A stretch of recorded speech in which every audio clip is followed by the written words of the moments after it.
Only less than 2% of businesses that start today in Africa will grow into generational wealth. That's because most people misunderstand what generational wealth is.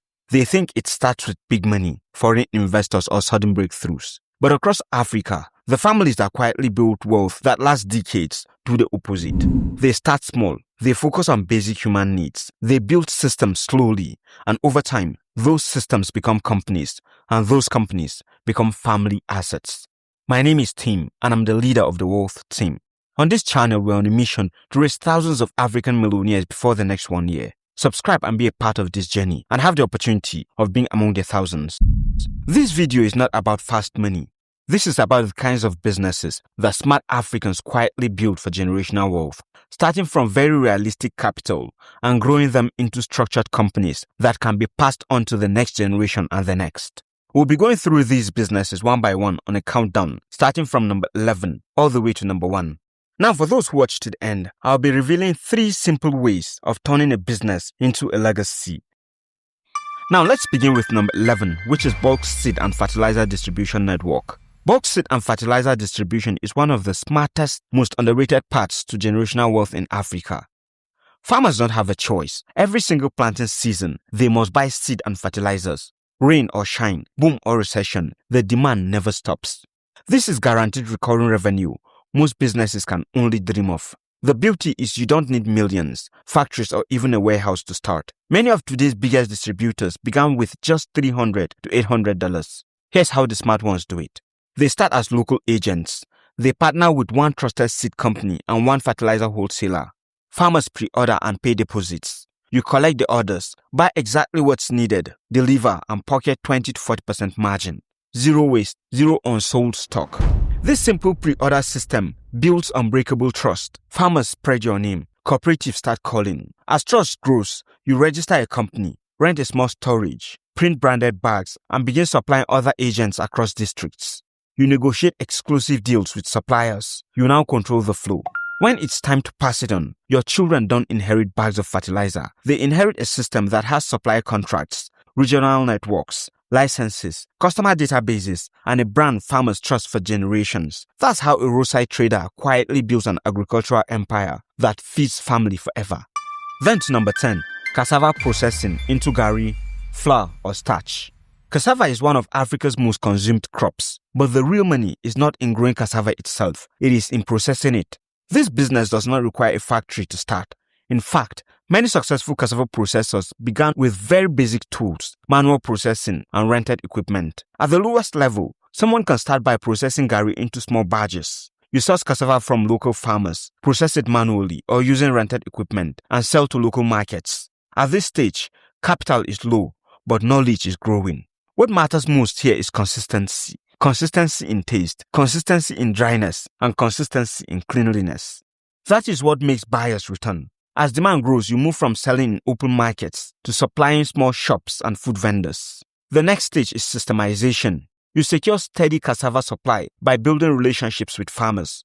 You standardize your processing steps so quality does not depend on who is working that day. You introduce simple packaging, even if it's just basic nylon with your name printed on it. Eventually, this becomes a registered food processing business. You add cassava flour to it, then starch. You target supermarkets, institutions, and bulk buyers. The business now has processes, not just effort. When this business is passed on, the next generation inherits processing knowledge, supply relationships, land access, and a recognized product. With better machinery and wider distribution, they scale what you started. This is how food processing becomes generational wealth. Then to number 9, which is private vocational training centers. Africa's future is not only in universities, it is in skills. One of the smartest long-term businesses Africans quietly build is vocational training. And contrary to popular belief, this doesn't begin with a full-fledged school or massive building. At the beginning, this business can start as a simple skills workshop. One skill, one room, one instructor. It could be tech, tailoring, carpentry, electrical installation, phone repair, or digital skill. You start by teaching what you know or bringing in someone who knows it. You charge affordable fees. You focus on results, not certificates. At this stage, trust is your currency. As students graduate and succeed, the business grows. You document your training processes. You standardize lessons. You train instructors. You introduce certificates. The center becomes known for producing skilled people. Over time, the business becomes an institution. You register with relevant authorities. You expand course offerings. You partner with companies for placements. The center is no longer dependent on one person. Now, when it's time for you to pass to the next generation, this business continues because education institutions outlive individuals. The family controls the board and vision, while professionals handle daily operations. That is how skilled training becomes a generational wealth. Now let's go to number 8, manufacturing baby essential products. Baby products are recession resistant. Parents may reduce spending elsewhere, but they don't compromise on baby care. This business can start with very small, even from home, focusing on products like baby soap or baby wipes. Small batch production, proper hygiene, and consistent quality are the foundation. At the beginning, you sell locally to neighbors, pharmacies, and small shops. Branding may be simple, but trust is critical. Parents must feel safe using your product. As sales grow, you standardize your formulation. You improve packaging. You register the product where required. You begin supplying more stores. Eventually, this becomes a manufacturing brand. Distribution expands. Product lines increase. The business no longer depends on you mixing or packaging personally. When passed down, the next generation inherits a trusted baby brand. Their job is to protect quality, expand markets, and scale production. This is how you in particular can see a small manufacturing become generational wealth. Then let's go to number 7, clean water supply and water infrastructure business. Clean water supply is one of Africa's most underrated paths to generational wealth. Many assume it demands huge capital or political ties, but countless successful ventures began small at the community levels. It doesn't start with a massive treatment plant. Smart entrepreneurs launch with a single borehole, basic purification like filtration or chlorination, or a simple vending kiosk serving one neighborhood. Now you're wondering what the secret is. Reliability over flash. People prioritize consistent, clean, trustworthy water, not fancy logos. Entry is accessible. Just identify underserved areas with poor access. Partner with landowners or communities to drill or rehabilitate a borehole. Sell at affordable rates via jerrycans or refills. In some models, you manage operations and share revenue without owning the source initially. Build trust through fixed hours, routine maintenance, and basic records. Formalize early by registering the business, branding water points, and enforcing hygiene standards. Many fail here by staying informal. Scale by shifting to distribution, add tankers, try schools, or home and institutional deliveries. Secure contracts with households, clinics, and factories for predictable income. Eventually, you can evolve into infrastructure, install advanced purification, storage tanks, pipelines, and multiple points. Hire managers and technicians. Now as the owner, you can step back. For generation handover, demand only grows with population. Heirs inherit valuable assets. That's the borehole, the contracts, and regulated setups, plus a proven system. Their focus is to expand locations, ensure compliance, and modernize. This turns a neighborhood service into lasting family empire. Then to number 6, which is wholesale distribution and bulk supply businesses. Wholesale distribution is how smart Africans quietly control markets and build lasting wealth, while others chase flashy retail. It doesn't begin with one big warehouse or fleets of trucks. It starts with information, knowing who produces goods, who needs them, and where shortages hit hardest. Many empires began as simple bulk buyers, supplying retailers in one market or neighborhood. Entry can be surprisingly low if you know where to find what and who needs what. Focus on fast-moving essentials like rice, cooking oil, soap, cement, or farm produce. Buy in modest bulk, sell fast, reinvest profit. Margins at 10 to 25% may look small, but high volume compounds quickly into serious cash flow. Smart operators systematize fast, customer list, supply agreements, and simple inventory tracking using either notebooks or spreadsheets. Growth means dominating a territory. Retailers can depend on your consistency, not ads. Reliability becomes your own brand. Here's the next level. You rent storage, you add delivery vans or partners. The business now runs smoothly without your daily presence. For generation handover, heirs inherit more than just stock. They get exclusive supplier contracts, traditional dominance, loyal retailer networks, and proven systems. This turns a market hustle into a family-controlled distribution empire that outlives generations. Now we're at the top 5. If you are still here with me, it means you are serious about building generational wealth. Comment, empire loading, because that is now what you are working to build. So let's go to number 5, waste management and recycling operations. Waste is one of the fastest growing problems in Africa, which also makes it one of the most reliable long-term businesses. This business does not begin with recycling plants or government contracts. It starts with collection. Someone must collect waste. Someone must move it. Someone must separate it. An average African can start this business by servicing a small area, residential homes, shops, eateries or markets. You charge affordable monthly fees for waste collection. At this level, capital is minimal. What matters is consistency and cleanliness. As operations stabilize, structure becomes essential. You create collection schedule. You train workers. You introduce protective equipment. You keep records of customers and payments. The business becomes predictable, which is exactly what we want. The next move comes when recycling is introduced. Instead of dumping everything, you store recyclable materials such as plastic, metal, and paper. These are sold to processors. This adds a second income stream. As volume increases, you invest in better equipment and transportation. You expand coverage. You approach estates, schools, and small industries. When passed to the next generation, the business grows alongside urbanization. More people means more waste. The next generation manages expansion, technology, and sustainability initiatives. Then let's go to number 4, palm plantation and palm oil refining. Palm oil is not a quick money business. It's a patience business, and patience is the foundation of generational wealth. This business often starts with land access, not ownership. Many successful palm businesses began on leased land or family land. Entry capital goes into seedlings and maintenance, not processing equipment. In the early years, income is slow. This is where most people quit.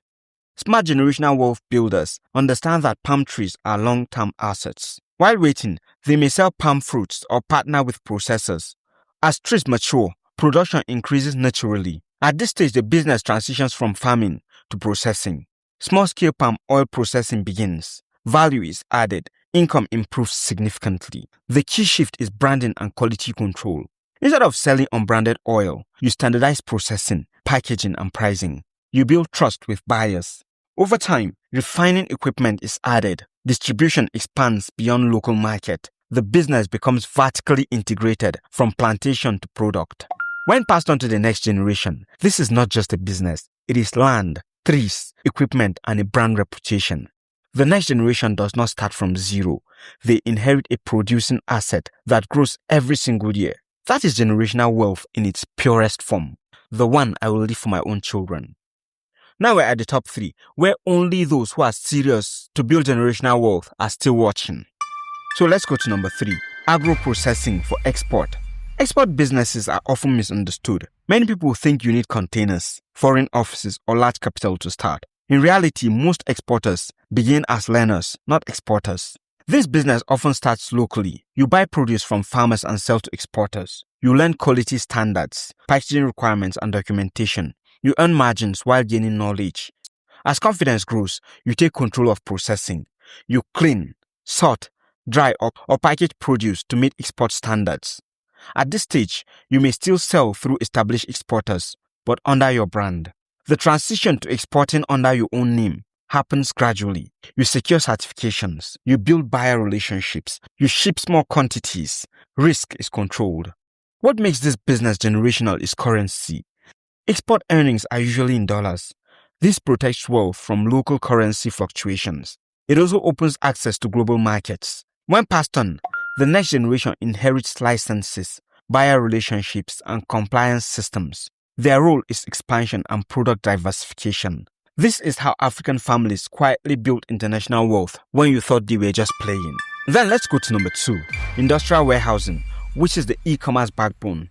Warehousing is one of the least glamorous but most powerful businesses in any economy. This business does not start with owning a warehouse. It starts with space management. An individual can rent a large space and sublet smaller units to traders, online sellers, and manufacturers who need storage. Entry capital is primarily rent and basic modifications. Demand is high because businesses always need storage but do not want long-term commitments. As the business grows, structure becomes key. You introduce contracts, security systems, inventory rules, and maintenance schedules. Cash flow becomes stable. Over time, you reinvest profits into acquiring land or building your own warehouses. At this stage, the business transforms into infrastructure. Tenants depend on you. When passed on to the next generation, this is no longer a hustle. It's property. contracts, and predictable income. Then to the one that you cannot fail with, the one anyone can start and scale and pass on to the next generation. That's animal feed manufacturing company. Animal feed production sits at the heart of Africa's food system. Poultry, fish, cattle, and livestock must eat every day. This makes feed production one of the most dependable businesses on the continent. This business does not start with factories. It starts with formulation knowledge. Many successful feed producers began by manually mixing feed for local farmers using simple equipment. At the entry stage, you supply a small cluster of farmers. You focus on quality and consistency. As demand grows, you standardize formulas and production processes. You introduce branding. Then you appoint dealers, and production will increase naturally. Eventually, the business becomes a manufacturing company. Distribution networks expand. Farmers depend on your feed. The business operates daily without your presence. When passed on, the next generation inherits formulas, dealer networks, and brand loyalty. Food demand never stops. That is why this business sits at number one. Now we are here, but before we round up, here is a simple way of turning a business into a legacy. To successfully make this happen, you must stop working in the business and start working on it. First, you must adopt standard operation procedures. If the business stops when you go on a vacation, you don't have a business, you have a job. Document every process. How do we buy? How do we sell? How do we handle complaints? Second, the family constitution. Define roles. Who in the family is allowed to work there? What are the qualifications? Avoid entitlement hires. Third, professional board. Bring in outsiders. Even if it's just a local mentor or a retired manager, they provide the cold eyes needed to keep the business professional.